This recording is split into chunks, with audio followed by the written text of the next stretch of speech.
જો chapter 9 MCQ MCQ number 1 y બરાબર a sin x plus b cos x જેનો વ્યાપક ઉકેલ હોય તેવા વિકલ સમીકરણની કક્ષા ખાલી જગ્યા. જો આવું પહેલી વાર આવશે સ્વાધ્યાય 9.1 એમાં વિકલ સમીકરણ આપતા હતા અને આપણે કક્ષા શોધતા હતા. વિકલ સમીકરણ આપ્યું હોય અને કક્ષા શોધવી હોય તો મોટામાં મોટું જે વિકલિત હોય એને કક્ષા કહેતા. આ વિકલ સમીકરણ નથી, વાંચો. જેનો વ્યાપક ઉકેલ હોય એવા વિકલ સમીકરણની કક્ષા શોધો. આ વિકલ સમીકરણ નથી, એનો ઉકેલ આપી દીધો વ્યાપક અને કક્ષા લખવી છે. તો વિકલ સમીકરણના ઉકેલની મદદથી કક્ષા લખવી હોય પેલા જે વસ્તુ રકમમાં લખવાની રહી ગઈ, જો જ્યાં કૌંસમાં લખીને આપ્યું જ્યાં a અને b સ્વેર અચળ છે, ઓરિજિનલ રીત ના કરવી હોય તો કેટલા સ્વેર અચળ છે એ જોઈ લેવા. કેટલા સ્વેર અચળ રકમમાં આપ્યા 2, તો આની કક્ષા કેટલી થશે 2. એટલે ઉકેલની મદદથી તમારે કક્ષા લખવી હોય તો કૌંસમાં જોઈ લેવાનું કે કેટલા સ્વેર અચળ છે. તો અહીં એવું લખીને આપ્યું કે a અને b સ્વેર અચળ, એટલે સ્વેર અચળ કેટલા 2, તો કક્ષા થશે 2. જો 4 નંબર dy by dx બરાબર x plus y upon 1 plus x વર્ગ એ ખાલી જગ્યા વિકલ સમીકરણ છે. થોડું ડિટેલમાં યાદ કરીએ તો આપણી જોડે 3 સ્વાધ્યાય હતા અને એમાં 3 વિકલ સમીકરણ હતા. 9.3 એમાં જે સમીકરણ હતું એ વિયોજનીય ચલનું વિકલ સમીકરણ હતું. 9.4 એમાં જે હતું એ સમપરિમાણીય વિકલ સમીકરણ હતું અને 9.5 માં જે હતું એને સુરેખ વિકલ સમીકરણ કહેવાય. સુરેખ વિકલ સમીકરણ. તો હવે આ જે વિકલ સમીકરણ છે આ ત્રણમાંથી કયું છે? તો જેમ દાખલામાં રીત નક્કી કરવા કરતા હતા એ જ આમાં કરવા. તો કઈ રીત થશે આનો ઉકેલવા? તો 9.3 ની રીત ક્યારે થતી હતી? x અને y વાળું પદ ગુણાકાર અથવા ભાગાકારમાં હોય તો જો x y તો 9.3 થાય નહીં. એટલે વિયોજનીય ચલનો વિકલ સમીકરણ નથી. 9.4 અને 9.5 માં પહેલા આપણે dy by dx ના સૂત્રનો કરતા બનાવ્યો, બની ગયો. ચલો 9.4 છકની કરવા શું કરવાનું? ઉપર નીચે x ની મોટા મોટી ઘાત x વર્ગ, બધાને x વર્ગ વડે ભાગો. x ને x વર્ગ વડે ભાગો તો 1/x. તો સમપરિમાણ પણ થાય નહીં, તો શું વધ્યું? તો આ સુરેખ વિકલ સમીકરણ છે. તો એ ચેક કરવું જોઈએ તમારે. સુરેખ વિકલ સમીકરણ આ સ્વરૂપનું હોય, આ ના હોય તો ઊંધું પેલું dx/dy વાળું આ સ્વરૂપ હોય. તો જો આવું બને એવું છે, છેદ અલગ આપી દો, x/1 plus x વર્ગ અને y/1 plus x વર્ગ. x અને y માં મિક્સ રકમ પેલા જ લઈ જાઓ એટલે આ બાજુ માત્ર x વાળી રકમ વધે. એટલે સમપરિમાણ વિકલ સમીકરણ બની. y વાળું પેલા જ જાય માઈનસ, આ એમનું એમ. એટલે જો આના જેવું બની ગયું એટલે આને કહેવાય સુરેખ વિકલ સમીકરણ. જો એમસીક્યુ નંબર 5 એ બી ફર્સ્ટ ટાઈમ જ આપડા આવશે. સમપરિમાણ વિધેય આપ્યું અને એનું પરિમાણ નક્કી કરો. આપણે 9.4 માં 1 થી 10 દાખલા હતા કે આ સમપરિમાણ વિકલ સમીકરણ સાબિત કરો. તો આપણે dy by dx ની જગ્યાએ fxy લખ્યો તો યાદ હોય, અને ભાઈ x ની જગ્યાએ લેમ્બડા x ને y ની જગ્યાએ લેમ્બડા y મૂકી આપણે એને સમપરિમાણ સાબિત કરતા. અહીંયા સમપરિમાણ સાબિત નથી કરવાનું, એ તો આપેલું જ છે. અને પરિમાણ નક્કી કરો 9.1 વાળું પરિમાણ. પણ અહીંયા એ રીતે પરિમાણ નક્કી નહીં થાય તો આમાં શું કરવાનું? સમપરિમાણ વિધેયમાંથી પરિમાણ નક્કી કરવું હોય તો અંશમાં x ની મોટામાં મોટી ઘાત કોમન. છેદમાં પણ x ની મોટામાં મોટી ઘાત કોમન, x ઉડી ગયો એટલે ત્યાં થશે x વર્ગ, x³ x x વર્ગ, અને બાકી જે વધ્યું એ જો y upon x સ્વરૂપમાં આવી ગયું હશે, બાકી જે વધ્યું એ y upon x સ્વરૂપમાં આવી જશે, એ સિવાય બધા અચળ જ હોય, તો આગળ x ની ઘાત કેટલી વધી? 2, આનું પરિમાણ કહેવાય 2. રકમ x y upon x અથવા x upon y માં આવી જાય તો આગળ જે x ની ઘાત વધી હોય એના સમપરિમાણીય વિધેયનું પરિમાણ કહેવાય. dy by dx બરાબર 1 upon x plus y plus 2 નો સંકલનકારક અવયવ ખાલી જગ્યા. MCQ માટે મોસ્ટ IMP રીત એટલે સંકલનકારક અવયવ માટે px જોઈએ એટલે ઓરિજિનલ સ્વરૂપ બનાવો, પણ પ્રોબ્લેમ એ 1 upon છે તો આમાં પેલું આ સ્વરૂપ જે હતું એ નહીં બને, px into y અને qx સ્વરૂપ નહીં બને, તો આનું ઊંધું સ્વરૂપ બંને બાજુ પહેલા વ્યસ્ત કરો, બંને બાજુ વ્યસ્ત એટલે પેલું dx upon dy વાળું સ્વરૂપ બનાવી શકાય, pyx અને qy એટલે y વાળું પદ એમને એમ રાખો ને x ને પેલી બાજુ લઈ જાઓ, x વાળું પદ પેલી બાજુ એટલે -x, અને હવે આની જોડે સરખાવો તો x નો ગુણક py કહેવાય, x નો ગુણક કેટલો છે? -1, તો આવામાં સંકલનકારક અવયવ હતો e raised to py dy, આમાં કોણ હતું સંકલનકારક અવયવ? e raised to px dx, આમાં કોણ થાય? py dy, y પ્રત્યે સંકલન py -1 અને 1 નું સંકલન dy છે એટલે y, એટલે સંકલનકારક અવયવ મળશે e raised to -y. જો MCQ નંબર 8, નીચે પૈકી કયું વિધેય આ વિકલ સમીકરણનો ઉકેલ છે? 9.2 માં આવા સાબિત કરવાના દાખલા હતા કે એક બાજુ વિધેય આપેલા હતા અને બીજી બાજુ વિકલ સમીકરણ, અને ચકાસવાનું હતું કે આપેલ વિધેય વિકલ સમીકરણનો ઉકેલ છે એમ સાબિત કરો. અહીંયા એવી જ રીત ઓપ્શન પરથી જ સરળ પડે. વિકલ સમીકરણમાં જોઈ લો તો મેક્સિમમ કેટલી વાર વિકલન છે? એક જ વાર, dy by dx. તો એક એક કરીને ઓપ્શન ચેક કરો સાચું ખોટું. તો આ જે વિધેય છે એમાંથી dy by dx શોધો. 4x નો વિકલન 4, આ કિંમત LHS માં મૂકવાની અને LHS બરાબર RHS થઈ જાય તો એનો ઉકેલ છે, નહીં તો નથી. LHS માં કિંમતો મૂકી, LHS લખીએ પહેલા હું LHS લખું છું, પછી આપણે ડાયરેક્ટ કિંમત જ મૂકીશું, સમજવા પૂરતી મૂકીએ ખાલી. ચલો dy by dx કેટલો લાયા તમે? 4, તો 4 ની 3 64, 4 મૂકો તો 4x, અને y ની જગ્યાએ શું લખાય? તો 4x, 4x ગયા વધ્યા 64, અને આપણે તો LHS RHS શું છે? 0, LHS not equal to RHS, એટલે ઓપ્શન એ ખોટો, એનો ઉકેલ ના થાય. ચલો ઓપ્શન બી y બરાબર 4, તો વિકલન dy by dx શું થશે? 0. ચલો આમ જ મૂકીએ, LHS માં મૂકી દો, dy by dx મૂકી દો 0, અને y ની જગ્યાએ લખાય 4, તો LHS not equal to RHS, કે RHS 0 છે, એટલે ઓપ્શન બી પણ ખોટો. ઓપ્શન સી 2x વર્ગ પ્લસ 4 શોધો dy by dx, બે અચળ x વર્ગ નું 2x, 4 નું 0, એટલે dy by dx 4x મૂકો, હવે આમાં 4x ની 3 એટલે 64x3, અહીંયા 4x મૂકો એટલે 4x વર્ગ, અને y ની કિંમત 2x વર્ગ પ્લસ 4, કશું ઉડે નહીં ભાઈ, તો આમે 0 ના થાય. LHS not equal to RHS, એટલે C પણ ખોટું, એટલે D સાચો જ હોય.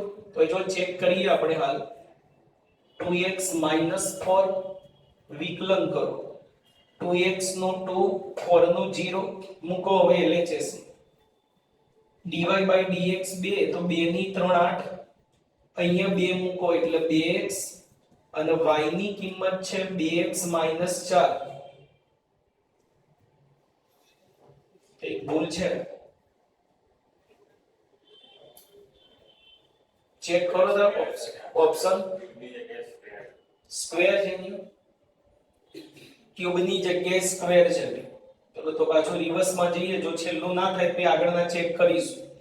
dy / dx 2 મૂકો એટલે 2 નો વર્ગ 4, dy / dx 2 એટલે 2x અને y ની કિંમત 2x - 4. d ગયા એટલે આમાં 0 એટલે ઓપ્શન ડી જ સાચો. એટલે આગળ આમે નહીં થતું હોય. LHS = RHS.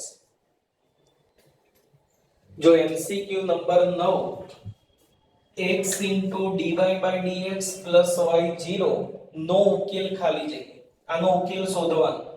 પહેલા 9.3 ચેક કરી લો. જો x * dy / dx + y પેલી બાદ જાય માઈનસ હોય, x અને y વાળા અલગ કરવા હોય તો y નીચે અને x અને dx પેલી બાજુ, y નીચે અને x / dx પેલી બાજુ, dx / x. xy વાળા અલગ પડી ગયા એટલે બંને બાજુ સંકલન 1/y નું log y 1/x નું log x. બંને log માં તો c ની જગ્યા લખશે log c. log આ બાજુ લઈ લો એટલે log ની અંદર સરવાળો બંને ભેગા કરો ગુણાકાર અને log c. log કેન્સલ એટલે x * y = c. પછી ઓપ્શનમાં જોઈ લેવાનું કાં તો x આ એમનું એમ આપ્યું હોય અથવા x અથવા y નો સૂત્રનો કરતા બનાવ્યો હોય. ઓપ્શન પ્રમાણે જવાનું. જો બદલ્યું ઓપ્શન એમને x એમને એમ રાખો, y પેલી બાદ જાય એટલે c/y કાં તો આ આપ્યું હોય, અથવા y એમને એમ રાખો, x પેલી બાદ લઈ જાઓ એટલે c/x. x અથવા y ને સૂત્રનો કરતા બનાવેલો હોઈ શકે. જો આવું નહીં કર્યું, બેમાંથી એક કંઈ નહીં કર્યું અને એક ઓપ્શન તમને e ની ઘાતમાં આપે તો જો હવે e ની ઘાતમાં ફેરવવું હોય તો પછી log c નહીં c લખવાનું.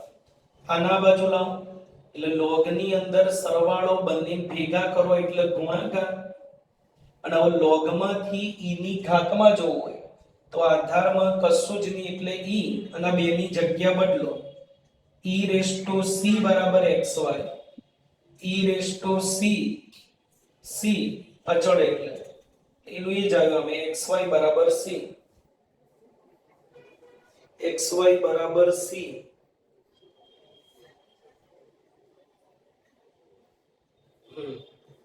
જો ઓપ્શનમાં આ બી નહીં આપ્યું તો ઓપ્શન એમનો ઓપ્શન સેટ કરવો હોય તો બંને બાજુ e ની ઘાતમાં લખી શકાય. બંને બાજુ e ની ઘાતમાં, c એટલે e ની c ઘાત, આધાર સમાન તો ઘાત સમાન, એ રીતે સરખાઈ શકાય. એટલે આ બંનેને e ની ઘાતમાં લખ્યા અને પછી e⁻c પાછો c કરી દીધો અચળ. આવો ઓપ્શન આપી બેલા છે e⁻x * y = c. એટલે આ રીતે ઓપ્શન પ્રમાણે તમારે વિસ્તરણ કરવું પડે. પેલા ત્રણમાંથી એકય જવાબ નહોતા આપ્યા પણ આવું કર્યું કે c = xy એને e ની ઘાતમાં લખ્યા, c એટલે e⁻c અને xy એટલે e⁻xy. બરાબરની બંને સાઈડ આધાર સમાન તો ઘાત પણ સમાન એટલે આના પરથી આ લખી શકાય. અને e⁻c અચળ, e અચળ c અચળ એને મિક્સ કરીને શું કરી દીધું c. તો 10 number dy / dx + 2y/x 0 y1 = 1 તો આનો વિશિષ્ટ ઉકેલ શોધો. પહેલા વ્યાપક ઉકેલ શોધીએ. પેલી બાદ લઈ લો એટલે પ્લસ છે એ માઈનસ થઈ જશે 2y/x. y નીચે અને dx ઉપર એટલે 9.3 વાળી રીત સેટ થઈ ગઈ. જો xy વાળા અલગ, બંને બાજુ સંકલન 1/y નું log y 1/x નું log x. આપણી રીત પ્રમાણે જઈએ બધું log માં એટલે c ની જગ્યાએ log c. માઈનસ વાળું પેલી બાદ જાય પ્લસ log c બે ઘાતમાં.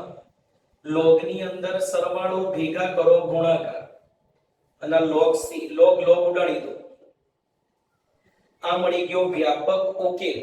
હવે આનો અર્થ શું થાય? આવું પહેલી વાર આપણને તો x અને y ની કિંમતો બુકમાં આપતા હતા કે ભાઈ x આટલા ત્યારે y આટલા, તો y1 બરાબર 1 નો અર્થ શું થાય? y1 આ અંદર હોય ને x ની કિંમત હોય x1 અને પેલી બાજુ y ની કિંમત. અહીંયા નસીબ સારું છે કે બંને 1 1 છે એટલે ખોટું લખાઈ ગયું હોય તો એ x બી 1 આવવાનો અને y બી 1 જ આવવાનો. પણ એટલું ધ્યાનમાં રાખવાનું કે આ રીતે રકમ આપી હોય તો y ની અંદર જે કૌંસમાં હોય એને x કહેવાય અને બરાબર પેલી બાજુ હોય એને y ની કિંમત કહેવાય. એટલે x અને y 1 1 મૂકી દો એટલે c1 મૂકો એટલે વિશિષ્ટ ઉકેલ મળી જાય. પછી ઓપ્શન પ્રમાણે y ના સૂત્રનો કરતા બનાવ્યો છે ઓપ્શનમાં કે x વર્ગના, એ ઓપ્શનમાં જોઈ લેવાનું.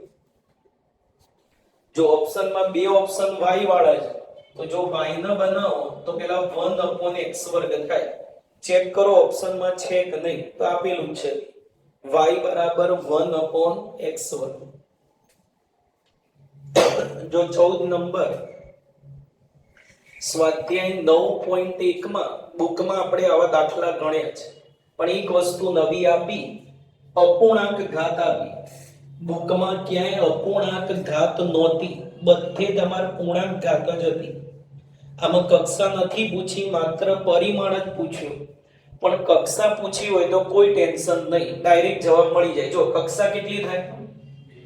2 d2y/dx² એટલે 2 વાર વિકલન અને dy/dx એક વાર વિકલન એટલે મેક્સિમમ કેટલી વાર વિકલન છે? 2 વાર એટલે કક્ષા 2. પરિમાણ ડાયરેક્ટ ના લખાય. આપણે એવું કહેતા હતા કે પરિમાણ માટે વિકલ સમીકરણ બહુપદી સ્વરૂપે હોવું જોઈએ.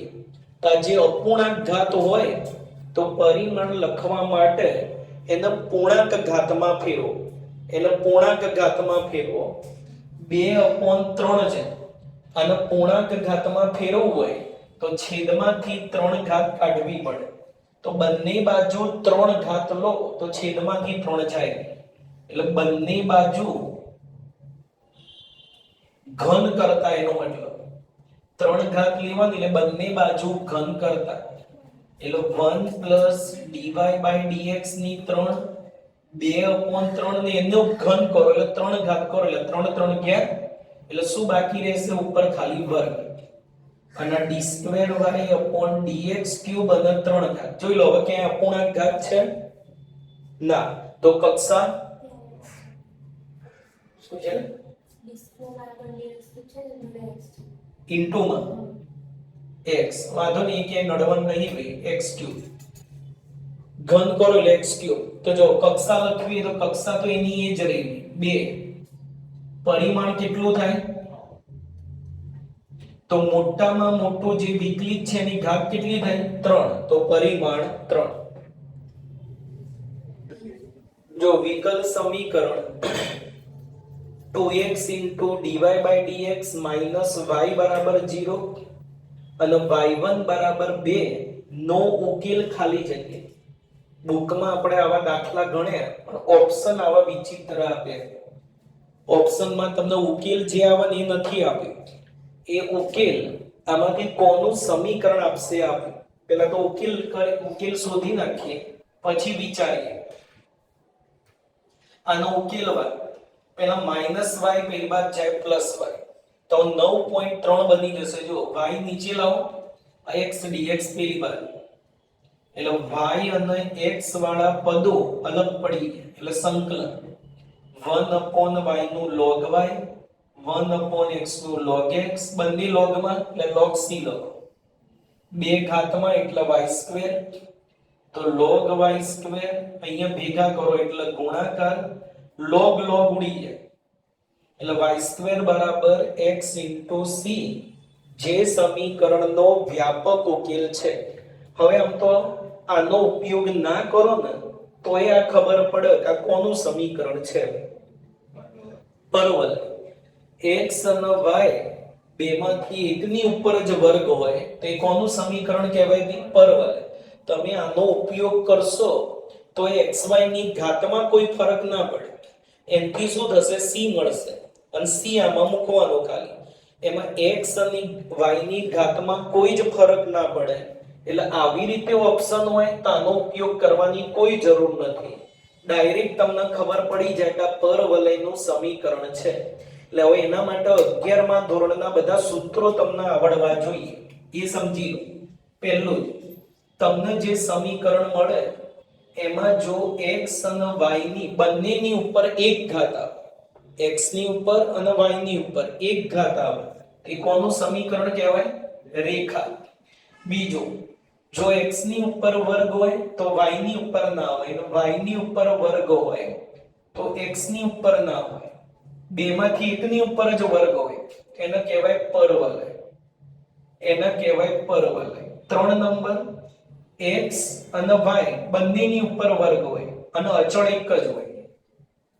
x અને y બંનેની ઉપર વર્ગ હોય પણ અચળ એક જ હોય, અચળ એક જ હોય, તેને કહેવાય વર્તુળ. ચોથું, x અને y બંનેની ઉપર વર્ગ હોય પણ અચળ બે બે હોય, a વર્ગ b વર્ગ. આમાં એક જ અચળ હતો a વર્ગ. જ્યારે આમાં કેટલા અચળ હોય? બે હોય. x વર્ગની નીચે અલગ અચળ હોય, y વર્ગની નીચે પણ અલગ હોય. આને કહેવાય ઉપવલય. આને કહેવાય ઉપવલય. 5 નંબર, x અને y બંનેની ઉપર વર્ગ હોય, બે અચળ હોય પણ વચ્ચે માઈનસ હોય, વચ્ચે માઈનસ હોય, તો આને કહેવાય અતિવલય. અતિવલય. છેલ્લું, x અને y બંનેની ઉપર વર્ગ હોય પણ અચળ એક જ હોય અને વચ્ચે માઈનસ હોય. થોડું વર્તુળ ન મળતું હોય પણ વર્તુળમાં પ્લસ હોય ને આમાં શું હોય? માઈનસ. તો આને કહેવાય લંબાતિવલય. એટલે ખાસ ધ્યાન રાખવાનું બી એમસીક્યુ માટે આઈએમપી બોર્ડ કરતા ગુજકેટમાં આવું વધારે પૂછાય. ગુજકેટ અને જીમાં બોર્ડમાં થોડું આવું ટ્વિસ્ટ બહુ નહીં કરતા. બોર્ડમાં મોટા ભાગે આવા જ ઓપ્શન હશે કે આની મદદથી સી શોધીને મૂકી દો એટલે ઉકેલ મળી જાય. બોર્ડમાં થોડું ટ્વિસ્ટ ઓછું કરે પણ ગુજકેટ અને જીમાં ડાયરેક્ટ આવા જવાબો નહીં હોય. મોટા ભાગે આ પ્રકારે ઓપ્શનો આપેલા હશે. એટલે સમીકરણ જોઈને આપણને એ ખબર પડવી જોઈએ કે આપેલ સમીકરણ કોનું સમીકરણ છે. અતિવલયમાં પણ બે અચળ હોય. ઉપવલયની જેમ a વર્ગ b વર્ગ બંને અલગ અચળ તો અતિવલય, અને બંને સેમ હોય એટલે એક જ અચળ હોય તે માઈનસ વાળું બની જશે લંબાતિવલય. અને બધામાં y વર્ગ આગળ પણ આવી શકે અને x વર્ગ પાછળ પણ જઈ શકે. જો 19 number, x e raised to dy by dx plus d square y upon dx square ની 3 ઘાત બરાબર 3, કક્ષા અને પરિમાણ શોધો. બોલો કક્ષા કેટલી થશે? 2. આ એક વાર વિકલન અને બે વાર વિકલન એટલે કક્ષા 2. પરિમાણ 3 ન મળે કોઈની પણ ઘાતમાં dy by dx હોય અને બહુપદી સ્વરૂપ કહેવાય નહીં. બહુપદી સ્વરૂપ ના હોય તો પરિમાણ ન મળે અથવા અવ્યાખ્યાયિત છે. એમાંથી એક ઓપ્શનમાં હતો. કોઈની પણ ઘાતમાં dy by dx હોય અથવા કોઈના ખૂણામાં dy by dx હોય. બુકમાં આપણે આવા હતા. કોઈના બી ખૂણામાં dy by dx હોય તો આને બહુપદી સ્વરૂપ ના કહેવાય. બહુપદી સ્વરૂપ ના હોય તો પરિમાણ મળશે નહીં. 0 ના લખતા પાછા, પરિમાણ 0 એવું નહીં, પરિમાણ ન મળે અથવા અવ્યાખ્યાયિત છે એવું લખાય. જો 21 number, ઘનમૂળમાં d square y upon dx square અને વર્ગમૂળમાં d cube y upon dx cube. કક્ષા અને પરિમાણ શોધો. તો કક્ષા માટે તો કોઈ ચિંતા નહીં. પેલામાં 2 વાર વિકલન, અહીંયા 3 વાર વિકલન એટલે કક્ષા 3. પરિમાણ માટે અપૂર્ણાંક ઘાતના ચાર, બે બે અપૂર્ણાંક ઘાત. પાછી જો ઘનમૂળ એટલે 1/3 ઘાત કહેવાય, આની 1/3, અને વર્ગમૂળ એટલે 1/2 કહેવાય. આગળ ખાલી ઘનમૂળ હતું, આગળ જે દાખલો ભણ્યો એમાં 2/3 ઘાત હતી એટલે ઘનમૂળ કહેવાય. હવે વર્ગમૂળ ઘનમૂળ બંને હોય તો શું કરવાનું? તો વર્ગમૂળ એટલે 1/2, ઘનમૂળ એટલે 1/3, બંનેનો ગુણાકાર 1/6. તો બંને બાજુ 6 ઘાત લેવાની, બંને બાજુ પૂર્ણાંકમાં ફેરવવા, બંને બાજુ 6 ઘાત લીધા, બંને બાજુ આ d square y upon dx square એની 1/3 ઉપર 6 ઘાત d cube y upon dx cube એની 1/2 અને ઉપર 6 ઘાત બંને બાજુ 6 એટલે 3 દુ 6 અને 2 કરી 6 ઉડી જાય એટલે d square y upon dx square એનો વર્ગ વધ્યો અને d cube y upon dx cube એની 3 વધી તો હવે પરિમાણ કેટલી 3 આની મેક્સિમમ ઘાત 3 એટલે પરિમાણ થઈ જશે 3 જો 22 નંબર પરિમાણ શોધો હમણાં જ 5 નંબર ગણ્યો પણ એમાં અપૂર્ણાંક રકમ હતી એટલે અંશમાંથી x ની મોટામાં મોટી ઘાત કોમન કાઢી હતી અને છેદમાં બંનેમાંથી અહીંયા છેદમાં કશું જ નહીં એટલે અંશમાંથી x ની મોટામાં મોટી ઘાત કોમન x ની 4 કોમન એટલે 1 આને x ની 4 વડે ભાગો એટલે એક x ઉડે એટલે નીચે x ક્યુબ x ની 4 વડે ભાગો એટલે x ક્યુબ ઉડી જાય x અને આને પણ x ની 4 વડે ભાગો જો આવી ગયું બધું y upon x સ્વરૂપમાં તો x ની ઘાત 4 વધી તો આનું પરિમાણ કેટલું થઈ જશે 4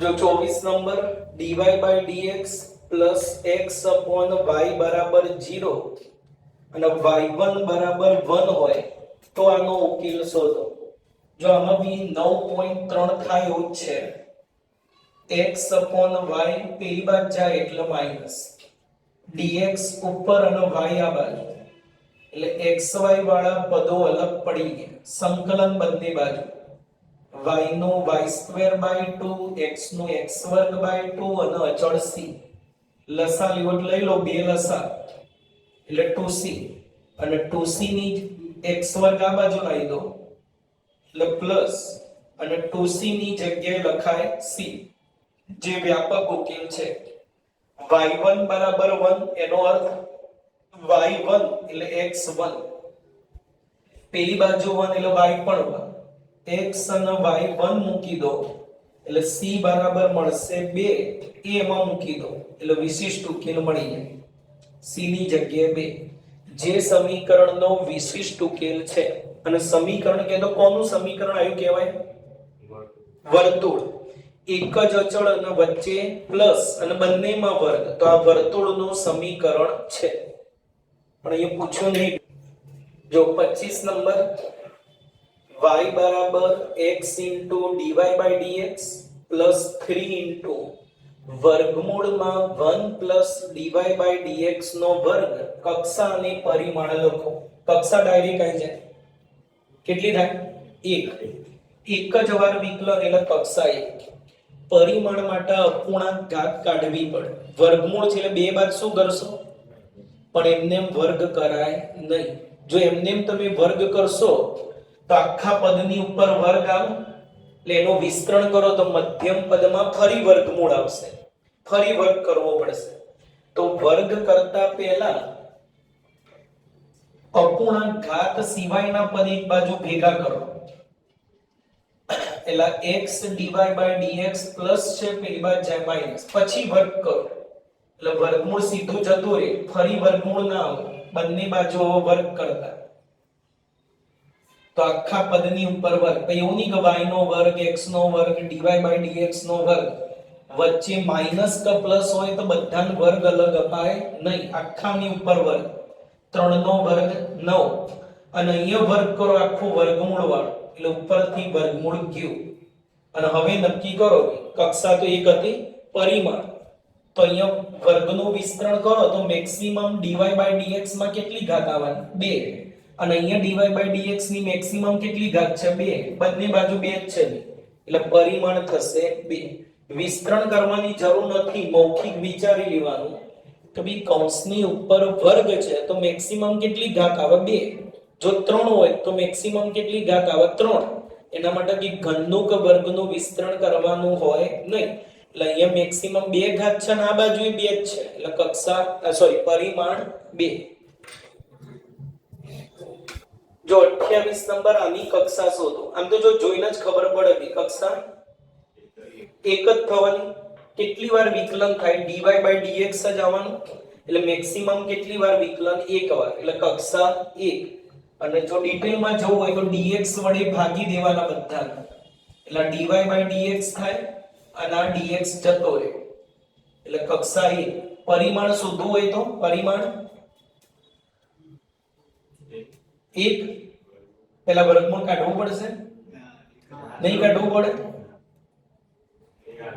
નહીં કાઢવું પડે, વર્ગમૂળ પેલા dy/dx વાળા નથી જો, એટલે આમાં પરિમાણ લખવું હોય તો બી ડાયરેક્ટ મળી જાય, પરિમાણ કેટલું 1, જો વર્ગમૂળ dy/dx વાળા પર હોય તો તમારે કાઢવું પડે, આવા xy વાળાની ઉપર અપૂર્ણાંક ઘાત હોય તો એ આપણને ક્યાંય નડશે નહીં, એટલે પરિમાણ બી ડાયરેક્ટ શું લખી શકાય આનું 1. સમીકરણનો ઉકેલ શોધો. તો જો x અને y વાળા પદો ગુણાકારમાં જ છે એટલે 9.3 ની રીત થઈ જશે, બેમાંથી ગમે તે એક પદ પેલી બાજુ, બંને પ્લસ છે, પેલી બાજુ જે બી લઈ જાઓ માઈનસ થાય, અહીંયા dx છે એટલે y વાળું આ બાજુ અને dy છે એટલે x આ બાજુ, એટલે પેલો tan x આ બાજુ છેદમાં આવશે